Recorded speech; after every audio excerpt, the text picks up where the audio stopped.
Hello everyone, welcome back to this channel. Students, आज के class में हम लोग एक बैलेंस शीट का प्रैक्टिकल प्रॉब्लम को सॉल्व करते चलेंगे, जहां से हमें एसेट और लायबिलिटीज का एक डिफरेंस पता चलेगा।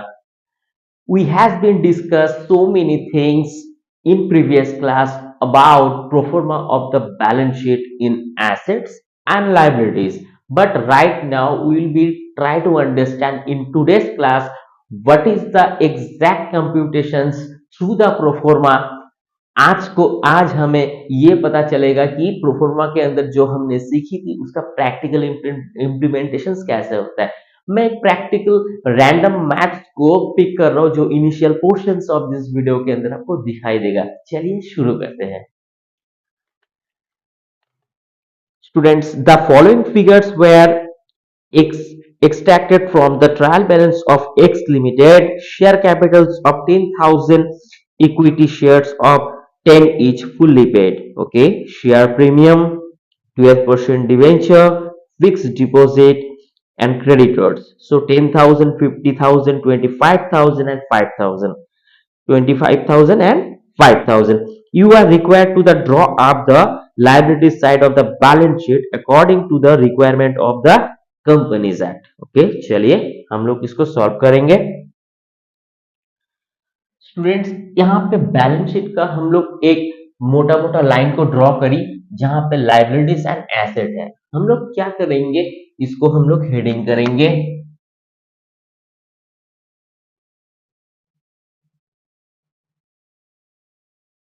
Balance sheet as at limited. Okay, तो एक्स लिमिटेड का यहाँ पे बैलेंस शीट बन रहा है। यहाँ पे नो डेबिट नो क्रेडिट, यहाँ पे एसेट्स और लाइबिलिटीज के माध्यम से हम लोग ये जानने ये काफी होता है। ठीक है, तो फर्स्ट ऑफ ऑल हमारे जो इंफॉर्मेशन है वहां पे हम लोगों को ये लिखना पड़ता है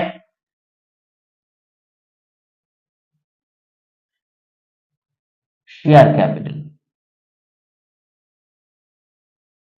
तो स्टूडेंट्स, यहाँ पे हम लोग इस सीक्वेंस में शेयर कैपिटल को लिखेंगे और यहाँ पे और भी लिखेंगे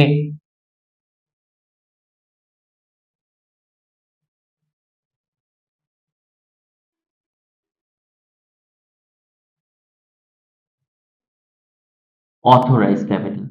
मतलब इस शेयर कैपिटल, जो जितना शेयर कैपिटल्स है इसमें से ऑथोराइज कितना होता है। ठीक है, तो हमारे पास फिलहाल तो यहाँ पे कोई इंफॉर्मेशन नहीं है, सो हम लोग क्या करेंगे, इसको सिंपली भी लिखेंगे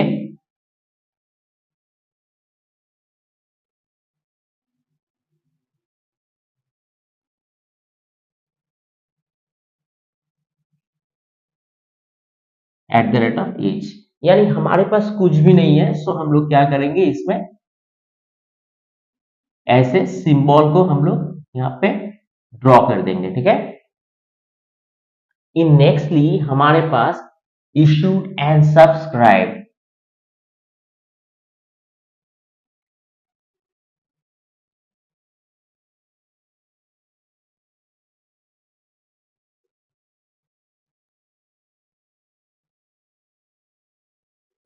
सब्सक्राइब कैपिटल। तो स्टूडेंट्स, हमारे पास यहाँ पे 10,000 शेयर्स और at the rate of 10 each करके हमें यहाँ पे इंफॉर्मेशन के थ्रू मिलता है। सो दैट इज वाई हम लोग यहाँ पे क्या करेंगे, 1 लाख को लिख देंगे। ठीक है, नेक्स्ट हमारे पास रिजर्व एंड सरप्लस।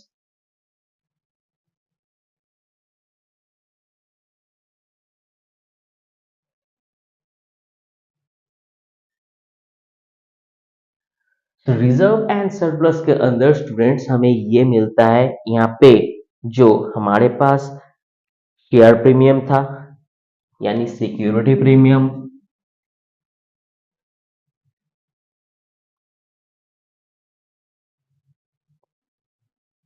वो यहाँ पे हम लोग लिख देंगे 10,000।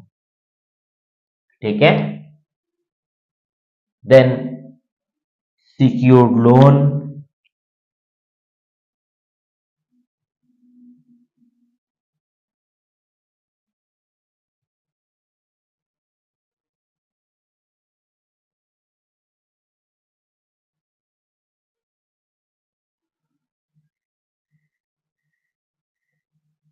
सिक्योर्ड लोन, सिक्योर्ड लोन के अंदर आपको यहाँ पे मिलेगा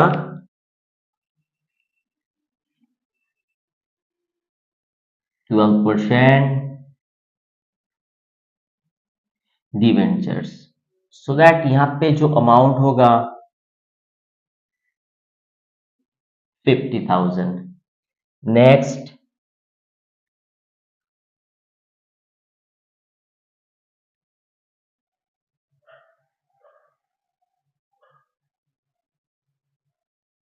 unsecured loan,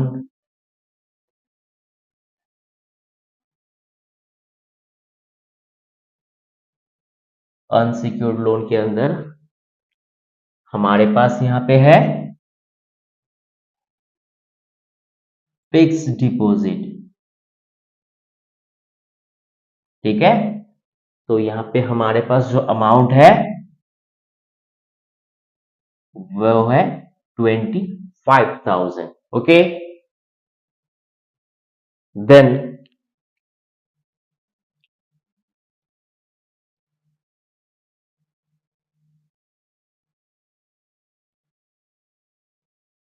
current liabilities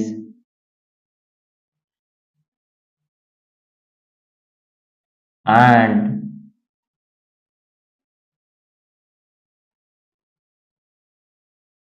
provision, यानी हमारे पास कौन कौन सा ऐसा करंट लायबिलिटीज है और प्रोविजंस भी। चलिए देखते हैं स्टूडेंट्स, हमारे पास यहाँ पे करंट लायबिलिटीज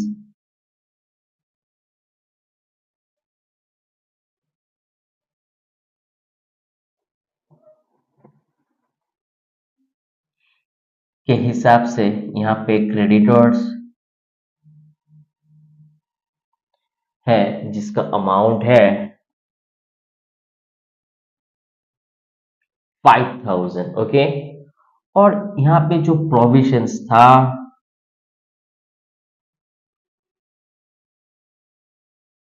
उसमें कुछ भी नहीं था, सो दैट इज वाई हम लोग इसको एक ब्लैंक दे देंगे, ठीक है।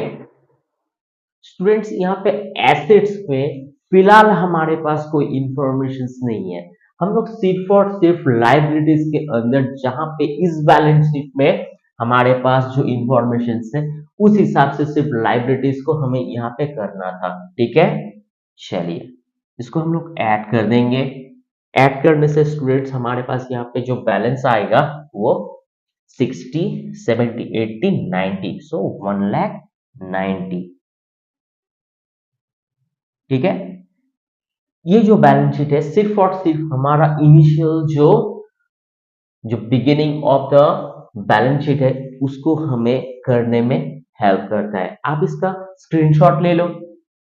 चलिए स्टूडेंट्स, इसको आप प्रैक्टिस कीजिए तो आपको मोटा मोटा initial portions of this balance sheet के अंदर एक ग्रिप आ जाएगा, ठीक है। तो मिलते हैं किसी नेक्स्ट क्लास के अंदर और भी हम लोग प्रैक्टिकल प्रॉब्लम को सॉल्व करते चलेंगे जहां पे और नया नया चीजों को हमें सीखने को मिलेगा। वीडियो अगर अच्छा लगता है तो जरूर से एक लाइक कर देना, शेयर करना अपने फ्रेंड्स के साथ, सब्सक्राइब करना इस चैनल को। मिलते हैं किसी नेक्स्ट क्लास के अंदर, तब तक के लिए थैंक यू।